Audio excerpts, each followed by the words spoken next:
Hello बच्चों, welcome to yogic classes. और आज की क्लास में हम लोग स्टार्ट करेंगे नया chapter, that is three dimensional geometry.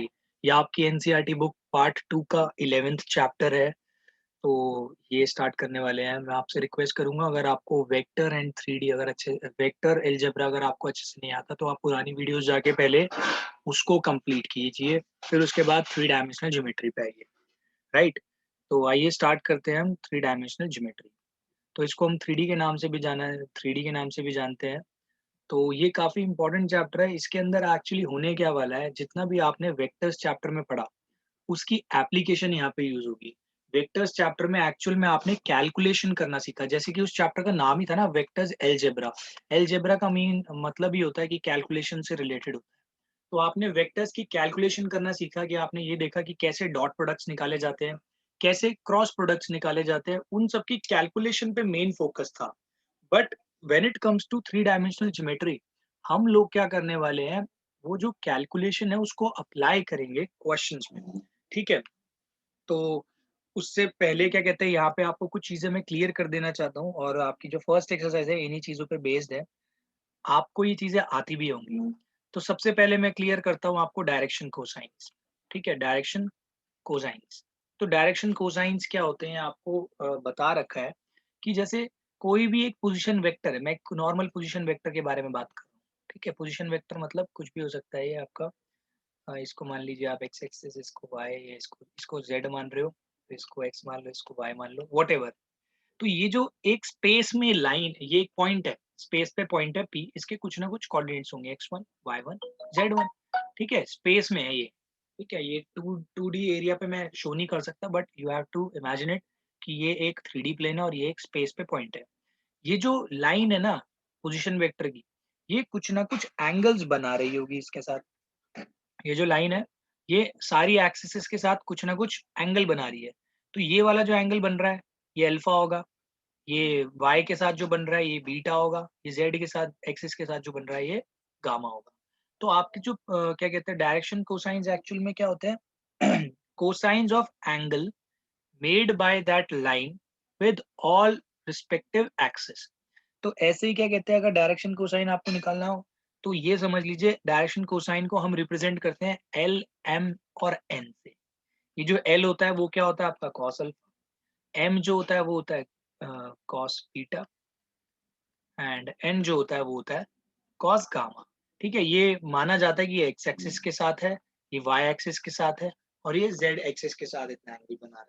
ठीक है, तो डायरेक्शन कोसाइंस में किसी को कोई प्रॉब्लम नहीं होनी चाहिए। डायरेक्शन कोसाइन सबसे बेसिक चीज है और सबसे इंपॉर्टेंट चीज है, आपको ये पता होनी चाहिए। राइट, अब मैं आपको यहाँ पे एक एग्जाम्पल देता हूँ कि डायरेक्शन कोसाइंस निकालने का क्या सिर्फ यही तरीका है? नहीं, आपको ये भी चीज सिखाई थी कि मान लो कोई भी वेक्टर है, मान लो 2i कैप, एक एग्जाम्पल के तौर पे समझा रहा हूँ, +3j cap +4k cap. Right, अगर आपसे बोला जाए कि भाई इसके डायरेक्शन कोसाइंस निकालो, तो आप क्या करोगे? आप यूनिट वेक्टर निकालोगे इसका। यूनिट वेक्टर मतलब आपने सीखा ही हुआ, यूनिट वेक्टर ऐसे निकाला जाता है। तो इसका यूनिट वेक्टर आप निकालने बैठोगे तो देखिए क्या निकलेगा, 3j cap +4k cap upon under root, इसका मैग्नीट्यूड कितना आएगा, 2 का स्क्वायर +3 का स्क्वायर +4 का स्क्वायर। तो ये आपका देखो कितना आएगा, 2 2 ज़ा 4 +9 +60। तो ये आ रहा है √29। तो ये आएगा 2/√29 i cap +3/√29 j cap +4/√29 k cap. Right, तो अब ये जो आपका आया है ना यूनिट वेक्टर, इसके साथ के ध्यान देना, ये जो आई का कंपोनेंट है, इसके साथ जो होगा ये होगा आपका बेटा पता है क्या, कॉस अल्फा का टर्म। कॉस अल्फा मतलब ये होगा आपका एल, ये होगा आपका एम, और ये होगा आपका एन।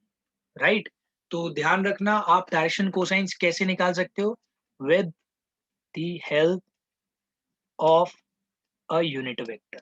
तो यूनिट वेक्टर के जो ये कंपोनेंट्स होते हैं, ये आपके क्या होते हैं, डायरेक्शन कोसाइंस। ध्यान रखना किसके, यूनिट वेक्टर। अब यहाँ पे ना आपको ये तो पता चल गया कि भाई डायरेक्शन कोसाइंस है। अब साथ ही साथ में आपको अगर याद हो, अगर याद नहीं है तो आप पुरानी वीडियोस जाके देख सकते हो। आपको ये रिलेशन बताया था कि L² + M² + N² it is always going to be equal to 1। ये हमेशा 1 के बराबर होगा। ये काफी इंपॉर्टेंट प्रॉपर्टी है। ठीक है, ये मैंने डिराइव भी कराई हुई है, बताई भी हुई है कैसे 1 की इक्वल होगा, ठीक है। तो ये है कुछ बेसिक सी चीज आपको जाननी थी डायरेक्शन कोसाइन से रिलेटेड। अब मैं आपको डिस्कस करने वाला हूँ आपके साथ डायरेक्शन रेशियोज। डायरेक्शन रेशियोज पे हमारा इतना फोकस नहीं हुआ उस चैप्टर में। डायरेक्शन रेशियोज एक्चुअल में क्या है ये समझो। सबसे पहले तो ये जानो कि डायरेक्शन रेशियोज को हम डिनोट करते हैं ए बी सी से, राइट। अब डायरेक्शन रेशियोज क्या होते हैं, देखो डायरेक्शन कोसाइंस जो होते हैं वो निकलते हैं आपके यूनिट वेक्टर की हेल्प से, राइट। यूनिट वेक्टर निकालो और जो आई के कंपोनेंट है वो आपको क्या दे देंगे, डायरेक्शन कोसाइन। लेकिन अब वो करने से पहले आपको क्या कहते हैं, ये जो कंपोनेंट मिलते हैं ना जो डायरेक्ट वेक्टर के साथ ही हैं, ये इनको हम बोलते हैं डायरेक्शन रेशियोज। अगर मैं बोलता आपसे क्वेश्चन में कि इस ए वेक्टर के, ये जो ए वेक्टर है इसके डायरेक्शन रेशियोज क्या है, तो ये जो वेक्टर के जो कंपोनेंट है ना, ये आई कैप जे कैप, इनके साथ जो लगा हुआ है स्केलर वाला, ये आपके होते हैं डायरेक्शन रेशियोज। तो यहाँ पे डायरेक्शन रेशियोज क्या हो जाएंगे भाई, यहाँ पे होगा A is equals to 1, B is equals to 3, C is equals to 4। That is so simple. मतलब आपको डायरेक्शन कोसाइन निकालने के लिए तो यूनिट वेक्टर निकालना पड़ा, बट डायरेक्शन रेशियोज आपको डायरेक्टली मिल गए, राइट। अब डायरेक्शन रेशियोज तो यहाँ पे आपको मिल गए डायरेक्टली। तो ये आपका एबीसी आ गया। अब आपको यहाँ पे कुछ देखना है, वो मैं अभी आपको समझाता हूँ कि डायरेक्शन रेशियोज और डायरेक्शन कोसाइंस में फर्क क्या होता है, राइट। इसको करेक्ट कर लेना यार, ये ए तो 2 के बराबर है, मैंने 2 बोला, लिख लिख मान दिया। इसको करेक्ट कर लेना, ये ए जो होगा वो 2 के बराबर होगा, B is 3 and C is 4। तो these are the direction ratios, ठीक है। अब देखो यहाँ पे डायरेक्शन रेशियोज ना किसी वजह से ही बोला गया है।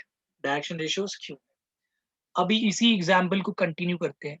आप यहाँ पे देखिए कि इसके अंदर आपको मतलब देखो यहाँ पे ना एक रिलेशन फॉलो होने वाला, और वो देखो क्या है, L upon A is equals to M upon B is equals to N upon C is equals to any constant, lambda बोल लो या के बोल लो, whatever it is, K बोल लो या लैम्डा बोल लो। तो अब यहाँ पे क्या कहते हैं, एल एम एन और ए बी सी, ठीक है। इनकी रेशियोज अगर आप कभी भी निकालोगे ना बेटा, किसी भी वेक्टर के डायरेक्शन कोसाइन और डायरेक्शन रेशियोज का अगर आप निकालोगे, दोनों का रेशियो निकालोगे तो हमेशा सेम आएगा। एक सिंगल वेक्टर की बात करो, यहाँ पे आप चेक कर लीजिए, 2 अपॉन क्या कहते हैं ये, सॉरी आपका एल कितना है यहाँ पे, एल है 2 अपॉन √29 अपॉन ए क्या है यहाँ पे 2। तो देखो 2 से 2 कैंसिल हो रहा है, कितना आ रहा है 1/√29, right. Similarly M upon B कर लो, 3 अपॉन √29 अपॉन 3 आ रहा है, 3 से 3 कैंसिल हो गया, आपका 1/√29 आ रहा है। सिमिलरली लास्ट वाला 4 अपॉन √29 अपॉन 4। देख रहे हो मैंने यहाँ पे वैल्यू पुट करी है, एल एम एन क्या था, ये और ये ए बी सी ये। तो आप सब में देख लो आपकी के की वैल्यू कितनी आ रही है भाई निकल के, 1/√29। अब आप यहाँ से ना काफी सारी चीजें सीखने वाले हो कि भाई अच्छा ये जो के की वैल्यू है एक्चुअल में रिप्रेजेंट क्या कर रही है। अगर आपको समझ में आए तो यहाँ पे आप देखिए के की वैल्यू आपका क्या रिप्रेजेंटेशन दे रहा है। के की वैल्यू आपको रिप्रेजेंट कर रही है पता है क्या, ये आपको वैल्यू दे रही है 1 अपॉन, ध्यान देना भाई, 1 upon √a² plus b² plus c²। यानी कि ये जो आप वो निकालते थे ना मैग्नीट्यूड, मैग्नीट्यूड का रेसिप्रोकल आपको यहाँ से मिल रहा है, ठीक है। तो हमेशा ध्यान रखना ये वाला जो, देखो दो इक्वेशन अब आपके काम में काफी ज्यादा आने वाली है, एक तो ये वाली और एक ये वाला पार्ट काम में आने वाला है। तो इसको नहीं भूलना है आपको, इसको दिमाग में बिठा के रखना है, ठीक है। अब क्या होता है, आप ऐसा सोचोगे कि क्या हमेशा यही चीज फॉलो होएगी, तो मैं बता देता हूँ ऐसा कुछ नहीं है। अगर आप इसको उल्टा भी लिख दो तो कोई फर्क नहीं पड़ता, लेकिन फिर के की वैल्यू बदल जाएगी, ध्यान रखना इस चीज का। मेरा कहने का मतलब है ए अपॉन एल कर दो, बी अपॉन एम कर दो या सी अपॉन एन कर दो, ठीक है। तो ये जो वैल्यू है 1/k हो जाएगी। या फिर अगर आप इसको के ही लिखना चाहते हो तो देखो ये उल्टी हो जाएगी वैल्यू, यहाँ पे under 1/√a² plus b² plus c² था ना, ये भी रेसिप्रोकल हो जाएगा, फिर ये मैग्नीट्यूड के बराबर की वैल्यू देगा, राइट। तो अब इन सब चीजों से क्या सीखने को मिलता है ये मैं अभी आपको बताता हूँ। तो जितनी भी देखो मैंने आपको चीजें यहाँ पे बताई, तो इन सब से अगर हम रिलेट करेंगे तो देखो क्या चीजें बनती है। याद रखना मैंने आपको दो इक्वेशन बोली, ये याद रखने की बोली, एल ये वाली M N is equals to K, एक तो ये बोला और दूसरा मैंने आपको बोला L square plus M square plus N square is equals to 1। ये शो कर रहा है रिलेशनशिप बिटवीन डायरेक्शन कोसाइन, ये शो कर रहा है relationship between direction ratios and direction cosines. ठीक है, अब यहाँ से बेटा अगर मैं आपको बोलूं एल की वैल्यू निकालो, तो अब पता क्या कर सकते हो, एल की वैल्यू आपकी पता क्या आएगी, ए इंटू के, यानी ए के। यहाँ से एम अपॉन बी को अगर आप के से इक्वेट करोगे तो एम की वैल्यू आएगी बी के, ऐसे ही एन की वैल्यू आएगी सी के। ठीक है, अब इस चीज को ना मैं यहाँ पुट करता हूँ इस इक्वेशन के अंदर, तो क्या बनता है, ए के का होल स्क्वायर प्लस बी के का होल स्क्वायर प्लस सी के का whole square is equals to 1, right. तो अब यहाँ पे आप इसको वो करो, ए स्क्वायर के स्क्वायर, क्या कहते हैं, नेक्स्ट आपका आएगा B square K square plus ये आपका आ रहा है C square K square is equals to 1। Common क्या आ रहा है, के स्क्वायर, अंदर क्या रहेगा, A square plus B square plus C square is equals to 1। और यहाँ से के स्क्वायर की वैल्यू कितनी आ रही है, 1 upon A square plus B square plus C square. जब आप दोनों साइड स्क्वायर रूट करते हो, ठीक है, तो यहाँ पे तो आ जाएगा के, इधर आ जाएगा बेटा plus minus 1 upon under root A square plus B square plus C square, right. ये आपका आ गया K is equals to this much. ठीक है, ये आ रही है बेटा आपकी के की वैल्यू, जो मैंने अभी आपको इससे पहले जस्ट रैंडमली एग्जाम्पल की हेल्प से समझाई थी। तो यहाँ पे ये थियोरेटिकली आपको मैंने निकाल के दिखा दी। अब यहीं से अगर मैं आपको बोलूं डायरेक्शन कोसाइन निकालने के लिए, तो आपका एक सिंपल सा स्टेप है। डायरेक्शन कोसाइन क्या होता है भाई, ए इंटू के, राइट। और के यहाँ पे क्या आपका रेसिप्रोकल ऑफ मैग्नीट्यूड, ठीक है, प्लस माइनस भी लगाना ना भूलें। तो अब यहाँ से देखिए एल की वैल्यू कितनी आ जाएगी, ए इंटू प्लस माइनस 1 तो डालना ही है, A square plus B square plus C square. Similarly L M क्या हो जाएगा आपका, बी इंटू के की जगह ये plus minus under root A square plus B square plus C square. ऐसे ही एन क्या हो जाएगा, plus minus C under root A square plus B square plus C square. तो आप इजीली डायरेक्शन कोसाइंस निकाल सकते हैं ऐसे। ठीक है, अब वो पुराने एग्जाम्पल ही आप फॉलो कर लीजिए, 2i cap 3j cap plus 4k cap. यहाँ पे अगर आप ये वैल्यूज पुट कर दे तो एल की वैल्यू कितनी आएगी, plus minus 2 upon under root 29। लेकिन आप सिर्फ एक वैल्यू लिख रहे थे अभी तक, आपको ऐसा करने की जरूरत नहीं है, आप दोनों वैल्यू लिख सकते हो। ठीक है, प्लस माइनस का साइन लगा सकते हो, कोई फर्क नहीं पड़ता। तो ये आपका हो जाएगा l is equals to plus minus 2 by under root 29।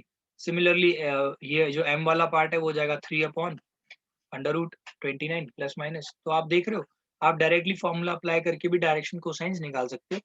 और ध्यान दोगे आप, तो ये एक्चुअली कोई नई चीज नहीं है, ये कोई नई चीज नहीं है।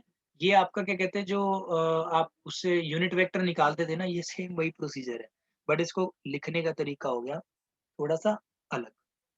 तो ये हो गया आपका क्या कहते हैं, डायरेक्शन कोसाइन और डायरेक्शन रेशियोज के बीच का रिलेशनशिप, और कैसे ये स्केलर क्वांटिटी तक लीड करता है ये के की वैल्यू। अब यहाँ पे बच्चों को कंफ्यूजन क्या आती है कि यार हम प्लस वाला साइन ले या नेगेटिव वाला।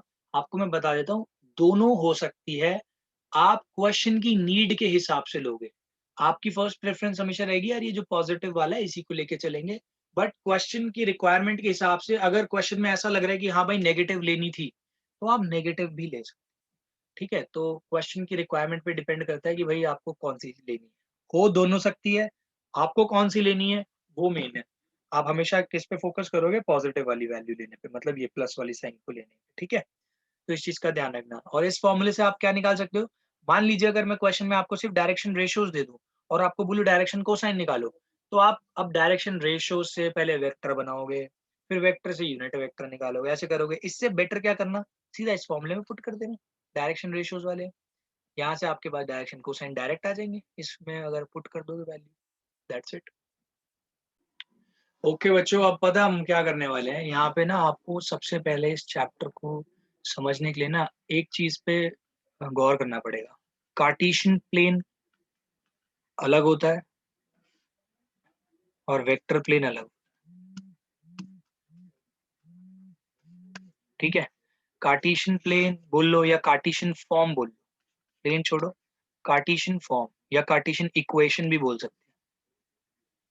जब बोला जाएगा Cartesian equation, this is different, and vector plane या वेक्टर इक्वेशन या वेक्टर फॉर्म, व्हाटएवर। अब इससे मैं कहना क्या चाह रहा हूँ, देखो यहाँ पे जो कार्टेशियन फॉर्म होती है, अगर उसमें आप एक लाइन की इक्वेशन लिखते हैं ना, चाहे 3D में लिखो, तो वो ऐसे फॉर्म में आती है, ax plus by plus cz is equals to 0 या 1 व्हाटएवर, सॉरी 0 नहीं, plus d is equals to 0, इस फॉर्म में आती है। लेकिन यहाँ पे ऐसा नहीं होता, यहाँ पे आपके आई कैप, ए आई कैप, बी जे कैप, सी के कैप, मतलब जो वेक्टर इक्वेशन होती है लाइन की, वो इस फॉर्म में आती है। यहाँ पे क्या आती है, इस फॉर्म में आती है, राइट। तो ये जो है आपकी क्या कहते हैं इक्वेशंस है, ये कार्टेशियन फॉर्म मानी जाती है और ये वेक्टर। आप फर्स्ट टाइम 12th में वेक्टर्स पढ़ रहे हो, इससे पहले आपने जितनी भी मैथमेटिक्स करी है ना, वो सारी कार्टेशियन फॉर्म में ही करी है, राइट। यहाँ पे कोऑर्डिनेट्स होते हैं, ठीक है, यहाँ पे मेन क्या होता है, कोऑर्डिनेट्स होते हैं, जैसे एक्स वाई जेड। यहाँ पे उनको कोऑर्डिनेट्स नहीं बोला जाता, यहाँ पे बोला जाता है उन्हें पोजीशन वेक्टर। दोनों का काम सेम है, ये एक पॉइंट की ओरिजिन से पोजीशन बता रहे हैं, ये कोऑर्डिनेट्स पोजीशन बताते ही हैं, आपको पता ही है, आपने ग्राफ पे प्लॉट भी किया हुआ है ऐसी चीजें। तो ये कोऑर्डिनेट्स होते हैं, यहाँ पे ऐसा होता है, तो इस चीज का ध्यान रखना है। यहाँ पे लाइन की इक्वेशन भी बन जाती है प्लेन में, कि लाइन की इक्वेशन कैसे बनती है भाई, एक्स वाई, यही जो मैंने ऊपर बना के दिखाई। यहाँ पे ए आई कैप, बी जे कैप, सी के कैप, इससे बनती है लाइन की इक्वेशन, राइट। तो आपको अगर नॉर्मली 2 पॉइंट दे दिए जाए कि ये पॉइंट है कुछ, मान लो 1 2 3, ये है 5 6 7, आपको 2 पॉइंट्स दे और आपको बोले कि इस ये लाइन ज्वाइनिंग 2 पॉइंट्स बता दो, चलो ये तो 3 का हो गया, 3 का छोड़ो, मैं कह रहा हूँ ये 2,3 है, ये 5,6 है। आपको अगर 2 पॉइंट्स दूं और मैं आपको बोलूँ find the equation of line joining this point, तो ये आपने सीखा हुआ है, निकालना हुआ कार्टेशियन प्लेन में। यहाँ पे कैसे निकालते हो, सिर्फ आप सीधा सीधा सब्ट्रैक्ट कर देते हो। मान लो कि 1 2 3, दूसरा दे रखा है 4 5 6, और आपको बोला है कि इन दोनों पॉइंट्स को ज्वाइन करती जो लाइन है उसकी वेक्टर इक्वेशन लिखो। तो इन दोनों को ज्वाइन ज्वाइन करने वाली लाइन क्या होगी, आपने सीखा हुआ है, अगर ये ए बी है और आपको निकालना है ए बी वेक्टर, तो आप क्या करते हो, बी के कोऑर्डिनेट्स इसमें से माइनस करके आई कैप, तो बी बी वाले क्या है, 4 - 1 that is 3 I cap, 5 - 2 again 3 J cap, 6 - 3 3 के कैप। तो ये लाइन की इक्वेशन बन जाती है, तो ये वाला ज्यादा सिंपल हो जाता है। तो इस चैप्टर में आपको दोनों चीजें समझते हुए चलना है। जब भी अभी तो फर्स्ट फर्स्ट वाली तो एक्सरसाइज काफी इजी है, बट नेक्स्ट एक्सरसाइज आपकी थोड़ा सा रिलेट करेगी इक्वेशन ऑफ लाइन के साथ। तो वहां पे ये अंडरस्टैंडिंग होनी बहुत ज्यादा जरूरी है। कार्टेशियन फॉर्म एक अलग चीज है जो अभी आप 12th से पहले पढ़ते आ रहे हो, और वेक्टर इक्वेशन अलग है।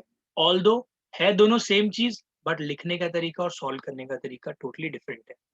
इसका रीजन ये भी है कि वेक्टर हमको ना इजी कैलकुलेशन प्रोवाइड कर देता है। When it comes to Cartesian form, sometime it is complicated to solve equations, but when it comes to this, तो यहाँ पे हमको थोड़ा क्या कहते हैं इजी हो जाता है निकालना। फॉर एग्जाम्पल देखो, इसकी इक्वेशन निकालना देखो मुश्किल तो नहीं है, बट थोड़ा सा लेंदी है, लाइन ज्वाइनिंग 2 पॉइंट्स की इक्वेशन निकालना। बट यहाँ पे देखो लाइन ज्वाइनिंग 2 पॉइंट्स की इक्वेशन आपने सीधा सब्ट्रैक्ट करके लिख दिया। तो ये फर्क होता है, इसीलिए हम दोनों चीजों को पढ़ते हैं, ठीक है। तो अब इतना होने के बाद मैं आपको ये बता सकता हूँ, एग्जाम्पल पे आ सकते हैं। पहले तो हम फर्स्ट एक्सरसाइज कंप्लीट करेंगे, आप उससे देख लो। एग्जाम्पल नंबर 1 पहले देख लो। एग्जाम्पल नंबर 1 बहुत सिंपल है। If a line makes an angle 90 60 30 with positive x y z axis respectively, find its direction cosine. तो ये तो मुझे बताने की जरूरत नहीं है, एल की वैल्यू कॉस अल्फा होगी, एम की वैल्यू कॉस बीटा होगी, एन की वैल्यू कॉस गामा होगी। तो यहाँ पे अल्फा की जगह भाई पुट कर लो, क्या है आपका 90, तो कॉस 90 हो गया। नेक्स्ट है आपका ये कॉस 60 हो गया, और कॉस 30 हो गया, राइट। तो अब ये देख लो आपके आंसर्स क्या आ रहे हैं। ये आपका आ रहा है डायरेक्शन कोसाइंस मांगे हैं, ठीक है। तो ये आपका आ रहा है 0, ये आपका आ रहा है रूट, सॉरी 60 है ना, तो 60 होता है 1/2, ये √3/2। अब आपको ना एक चीज यहाँ पे मैं अपने आप से एक क्वेश्चन ऐड कर देता हूँ, आपको ना एग्जाम में दे सकते हैं कि अल्फा बीटा गामा दे दिया, उसने बोला क्या ये पॉसिबल डायरेक्शन कोसाइंस हैं, तो हाउ विल यू चेक। बहुत सिंपल है, आप पहले ये निकाल लो एल एम एन की वैल्यू, फिर आप ये चेक करना क्या एल स्क्वायर एम स्क्वायर और एन स्क्वायर की वैल्यू इक्वल्स टू 1 हो रही है। अगर ये इक्वल्स टू 1 नहीं हो रही ना, तो आप बोल देना it is not possible to have these angles as direction cosines. क्योंकि अगर l square plus M square plus N square equals to 1 नहीं आ रहा है आपका सॉल्व होने के बाद, तो ये डायरेक्शन कोसाइंस पॉसिबल हो ही नहीं सकते, राइट। तो ये हो गया, ये चीज मैंने अपने आप ऐड कर दी कि क्वेश्चन ऐसा आ सकता है। तो आप देख लीजिए इसका होल स्क्वायर प्लस इसका होल स्क्वायर प्लस इसका whole square is equals to 1 ही आएगा, राइट। तो ये हो गया आपका एग्जाम्पल नंबर 1। अब आप नेक्स्ट एग्जाम्पल देख लीजिए, बहुत सिंपल से ही लगेंगे ये तो। एग्जाम्पल नंबर 2 में क्या दे रखा है, find the direction cosines of the line joining the point, हाँ sorry, if a line has direction ratios 2, -1, -2। देखो डायरेक्शन रेशियोज बोला मतलब ए बी और सी की वैल्यू आपको दे दी। डिटरमाइन इट्स डायरेक्शन कोसाइन, आपको अभी फॉर्मूला सिखाया था कि ये होता है भाई formula, A square plus B square plus C square. तो आपका काम क्या है, पहले तो यही निकाल लो, A square plus B square plus C square कितना आता है, ऊपर ये ए है 2 upon under root 4 plus 1 plus 4 हो जाएगा, मैंने डायरेक्टली स्क्वायर लिख दिया, ठीक है। तो ये हो रहा है आपका 2 अपॉन 3, क्योंकि नीचे का 9 आ जाएगा, तो ये तो 2/3 आ गया, 2/3 आ गया। फिर नेक्स्ट वाला आप ऐसे ही और निकाल लोगे सारे, ये 2/3 आ गया। फॉर्मूले में मैंने आपको प्लस माइनस लिखाया था, लेकिन मैंने आपको ये भी समझाया था कि आप सिर्फ एक ही साइन को कंसिडर करके चलो, प्लस ले रहे हो तो प्लस ही लेके चलो, माइनस ले रहे हो तो माइनस लेके चलो। मैं हमेशा बोलूंगा कि हमेशा पॉजिटिव लेके ही चला करो, अनलेस एंड अनटिल क्वेश्चन की डिमांड है। 2/3। फिर नेक्स्ट आपका ये जो आएगा m जो आएगा वो -1/3 आ जाएगा। ऐसे ही n जो आएगा, मैं पूरा सॉल्व नहीं कर रहा, इसकी जगह बस मैं चेंज करूंगी, क्योंकि नीचे वाला तो सेम ही रहना है। ये आ जाएगा आपका -2/3, ठीक है। अब ध्यान रखना ये डायरेक्शन कोसाइन आपके निकल गए हैं, राइट। ये तो आपने निकाल लिया, आप इसको ये भी लिख सकते थे 2/3 -1/3 और -2/3, और ये भी हो सकता था आपका आंसर -2/3 +1/3 और ये 2/3। तो ये भी हो सकता है, क्योंकि ये होते हैं प्लस और माइनस। अगर आप सब में माइनस कंसीडर करते तो आपके ये जो बनता कॉम्बिनेशन, ये बनता डायरेक्शन कोसाइंस का, और अगर आप प्लस ही लेके चल रहे हो तो डायरेक्शन कोसाइंस का कॉम्बिनेशन ये बनेगा। ऐसा मत कर देना कि भाई यहाँ पे नेगेटिव ले रहे हो, यहाँ पे मतलब ले रहे हो तो सब में पॉजिटिव लो फॉर्मूले में, इसके वाले में भी पॉजिटिव इसके में भी पॉजिटिव, नेगेटिव ले रहे हो तो सब में नेगेटिव। ऐसा नहीं होना चाहिए कि भाई इसको पॉजिटिव करने के चक्कर में आपने एम वाला तो माइनस के साथ ले लिया, एन वाला माइनस के साथ, लेकिन एल वाला प्लस में, ऐसा नहीं चलेगा। तो ये बोथ कॉम्बिनेशंस आर करेक्ट, आप कोई सा भी यूज कर सकते हो, but I will prefer the first one. Positive है, खामखा साइन का पंगा हम अपने आप से ना ही डाले तो बढ़िया। अब आप देखिए नेक्स्ट है एग्जाम्पल नंबर 3। तो इसमें बोला find the direction cosines of the line joining the points. अब देखो लाइन जॉइनिंग द पॉइंट्स है ना, तो सबसे पहले आपको इन पॉइंट्स को लेट कर लो कि भाई ये हो गया आपका -2 4 -5, और दूसरा जो पॉइंट है 1, 2, 3। आपको डायरेक्शन कोसाइंस निकालने के लिए बोला, राइट। तो आप इसको मान लो ए बी, तो पहले तो ए बी वेक्टर निकालना सीखो। 1 -2, इसमें से इसको माइनस करते हो ना तो ये 3 आई कैप आ जाएगा। 2 -4 that is -2 J cap, 3 minus minus ये तो +8 के कैप। तो आप एक बात सोचिए आपको निकालना है डायरेक्शन रेशियो, तो आपको पहले तो डायरेक्शन कोसाइंस निकालना है, सॉरी आपको। तो आपको पता है ना डायरेक्शन रेशियोज आपके क्या है इसमें, ये है ए की वैल्यू 3 है, बी की वैल्यू -2 है, सी की वैल्यू 8 है। इस लाइन के डायरेक्शन रेशियोज की बात कर रहा हूँ मैं, ठीक है। तो यहाँ पे आपका जो ए स्क्वायर आएगा plus B square plus C square निकाल लीजिए, देख लो कितना आएगा, 9 + 4 + 64। तो ये आपका आ रहा है 68 और ये 76, तो 77 सॉरी, √77 आ रहा है सॉल्व होने के बाद, राइट। तो 77 आ गया, कोई दिक्कत नहीं है। अब आप डायरेक्शन कोसाइंस निकाल लो, 3/√77 हो जाएगा, क्योंकि होता क्या है l is equals to a upon ये होती है ना, तो फिर इसके बाद -2/√77 हो गया। नेक्स्ट हो गया आपका 8/√77, तो ये आपने सारे निकाल लिए। एट द सेम टाइम आप ये भी लिख सकते थे कॉम्बिनेशन -3/√77 +2√77 -8/√77, ये भी लिख सकते हैं, ठीक है।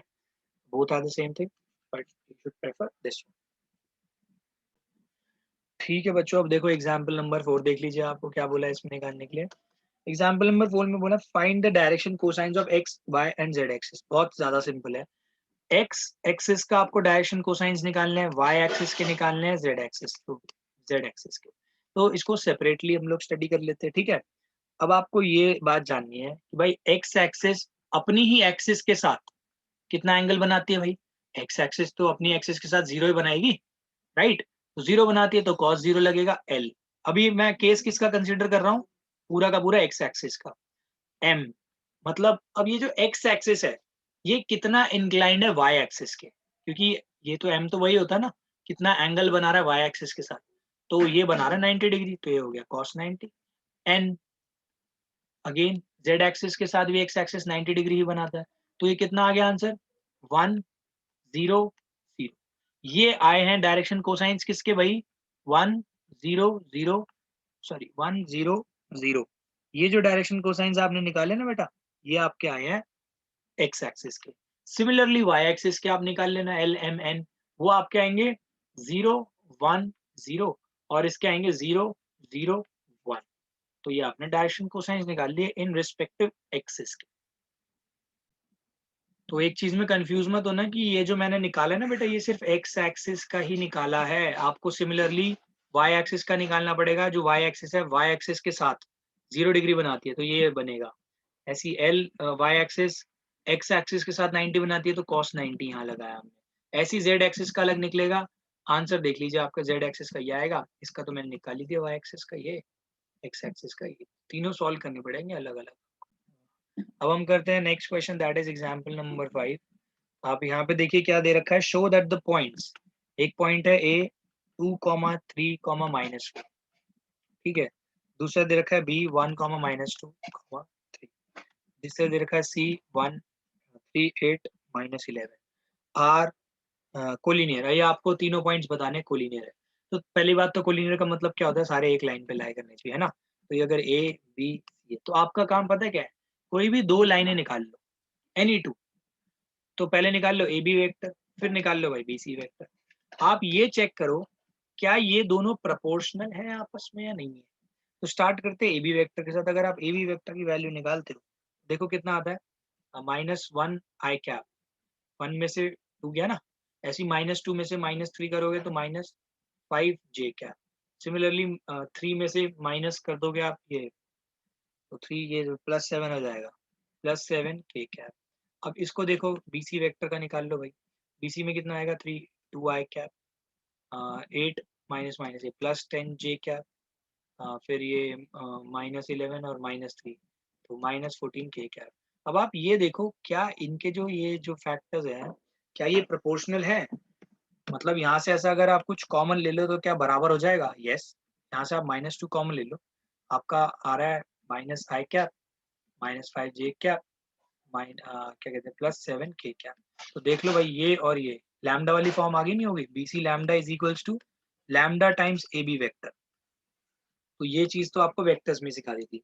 बट यहाँ पे जब आपने डायरेक्शन रेशियोज वगैरह के बारे में जान लिया है, तो इसको आप दूसरे वे में भी कर सकते हो। मतलब रिप्रेजेंटेशन बता रहा हूँ, रिप्रेजेंटेशन दूसरे तरीके से कर सकते हो। यहाँ पे आप इसके डायरेक्शन रेशियोज लिखते हैं, क्या होते हैं -1 -5 7। इसके डायरेक्शन रेशियोज भी लिख लेते, क्या आएंगे भाई 2 10 -14। अब पता क्या करते, इन दोनों का रेशियो निकाल लेते। अगर रेशियो इन दोनों के बराबर आ रहे, जैसे -1/2 फर्स्ट वाले का आ गया, सेकंड वाले का चेक करो -5/10, ये भी कितना आ रहा है -1/2, ये भी। फिर नेक्स्ट क्या कहते हैं 7/-14, यानी ये भी -1/2। तो ये अगर इनके कंपोनेंट्स आपस में प्रोपोर्शनल होते हैं, यानी कि सेम रेशियो दे रहे हैं, तो आप कह सकते हो कि yes these points are collinear. या अगर पैरेलल भी बोला जाए तो आप पैरेलल भी बोल सकते हो, ठीक है। कोलिनियर बोले या पैरेलल बोले, बोथ आर द सेम। अब हम कर रहे हैं, डिस्कस कर रहे हैं, ये मैं पूरी सॉल्व नहीं कराऊंगा आपको क्योंकि लगभग आपको ऐसे क्वेश्चंस करा ही चुका हूँ मैं। एग्जाम एक्सरसाइज 11.1 देख लो। इसमें फर्स्ट क्वेश्चन देख लीजिए क्या है, इफ लाइन मेक्स एंगल्स। बस यहाँ पे एक चीज ध्यान रखना, एंगल्स तो बोल दिए cos 90, दूसरा बोल दिया 135, तो तीसरा आया 45। इसका ध्यान रखना भाई, इसको आप पता है क्या लिखोगे, इसको लिखोगे cos π-45, या अगर इसको ढंग से समझा जाए तो इसको π-π/4 भी लिख सकते हो, एक ही बात है। क्योंकि 135 यही होता है, 180 में से 45 हटाओगे तो 35, तो ये आएगा -cos π/4। तो इसका बेटा नेगेटिव आएगा, इसका ध्यान रखना, -1/√2 आ जाएगा। ये तो आपका पॉजिटिव 1/√2 आ जाएगा और ये आपका है ही 1। तो जब आप देख लेना आपके डायरेक्शन कोसाइन जिसके यही आ जाएंगे। डायरेक्शन कोसाइन ही मांगे आपसे, ये ऐसे सॉल्व हो जाएगा। नेक्स्ट है find the direction cosines of a line which makes equal angle with the coordinate axis. तो आपको डायरेक्शन कोसाइंस पता है किसके निकालने हैं? जो इक्वल एंगल बना रहे हैं।